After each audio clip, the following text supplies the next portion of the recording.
Mapagbiro nga ang tadhana. At naging magkaklase pala sina Randy at Eden. Sa dinami-dami ng maaaring magustuhan, naging crush ni Eden si Randy. Saan ka pala magka-college? Siguro dito lang sa atin. Talaga? Ako rin eh. Anong course kukunin mo?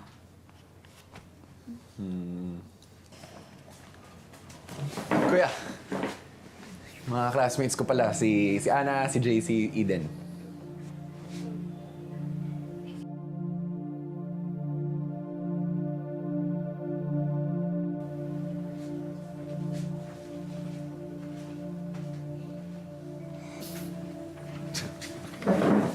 Sorry, magpasensya na yung kuya ko. Siguro pagod lang.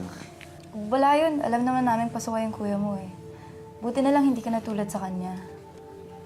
Uy, hindi ganun ang kuya ko Siguro kaya lang yun laging nagagalit kasi lagi kami nakukumpara sa isa't isa.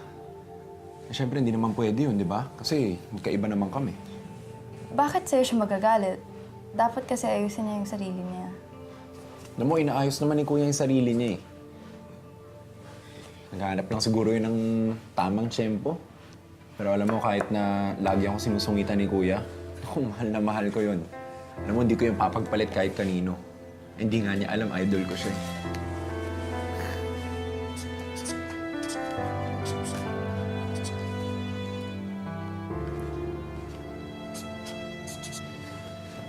Gusto naman siyang pag-aralin ng nanay. Kaya lang, alam mo yun, siguro napagod na rin. Kaya ayun, hinayaan na lang. Mas mabuti na rin siguro yun. Kasi naman masayang yung pera, diba? Sa'yo na lang gastusin, may mapupuntahan pa. Hindi ka naman masyadong galit sa kuya ko, no? Hindi naman. Nainis lang ako pag sinasayang yung pagkakataon. Ang dami kasing gustong mag-aral. Pinaghihirapan ng mga magulang natin yung pagpaparal sa atin, tapos babaliwalain na lang, diba? Hindi naman binabaliwala ni kuya siguro nahihirapan lang talaga siya. Kaya ako, alam mo, nagsisikap ako mag-aral para syempre hindi naman nakakaya sa mga magulang ko, di ba? Sana, naisip din yan ng kuya mo. Sigurado naman ako naisip na yun. Tsaka sigurado ako na hindi siya papayag na tumanda ng ganun. O lalo na pag nagkapamilya siya, magiging masipag ang kuya ko. Kaya eto, nag-iisip ako ng mga paraan para makatulong. Bait mo din eh, no? Ano? Wala.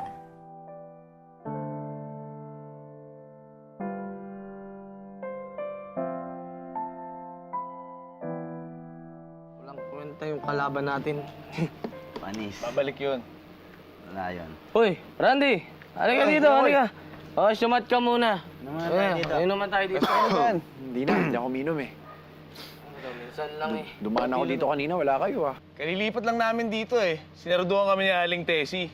Saan ka ba galing? Ba't di mo kaharap yung mga libro mo? Hinatid ko lang si Eden. Si Eden. Umakyat ka ng ligaw, no? Wala pa. Panis pala yung kuya mo eh. Alaws, Hinatid ko lang, Brad. ito naman talaga. Panis kuya mo. Pag narinig pa yan ni kuya. Nananadya ka talaga. Kuya! Ah! Oh! Kuya! Ah! Ano yan? Hoy! Bro! Kuya, tama na! Tumigil ka na! Tama na, Brad! Kuya, ano ba kasalanan ko sa'yo? Kasalanan mong pinanganak ka pa. Dahil kung wala ka dito, ako yung bide. Ha? Sana hindi na lang ako nagkaroon ng kapatid!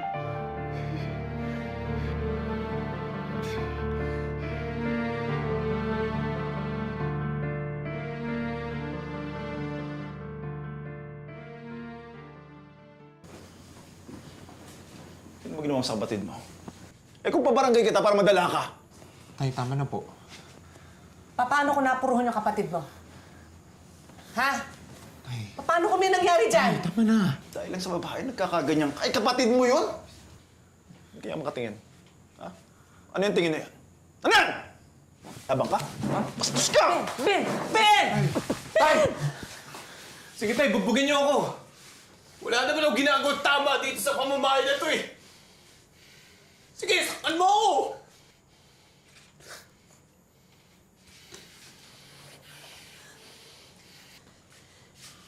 Hindi mo alam kung bakit kami nagagalit sa'yo? Mali naman talaga yung ginagawa mo eh. Bakit na eh? May nagawa ba akong tama na napansin Pati nyo? nanay mo, babasusin mo. Wala naman, di ba, Nay? Dahil kapag gumagawa ako ng tama, ano napapansin nyo sinasabi nyo, himala, nakagawa ka ng tama, ano yun?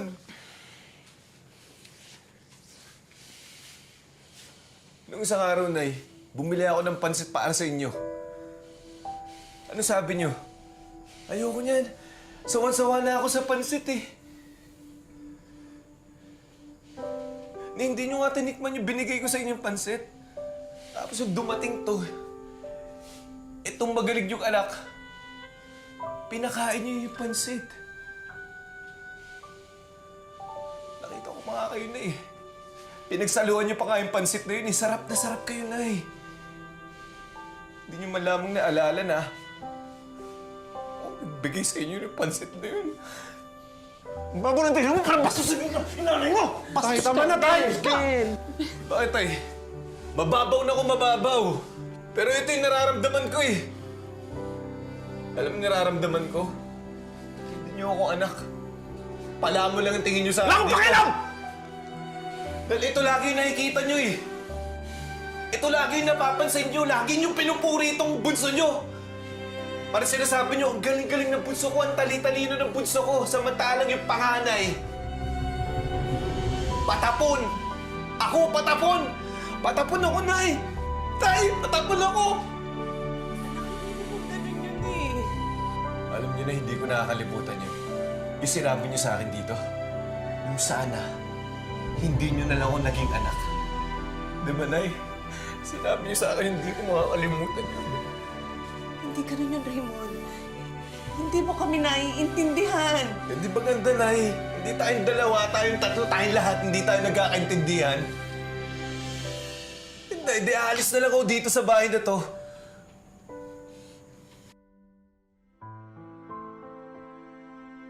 Huwag mo sabihin naniniwala ka doon. Ha? Huwag mo sabihin naniniwala ka doon!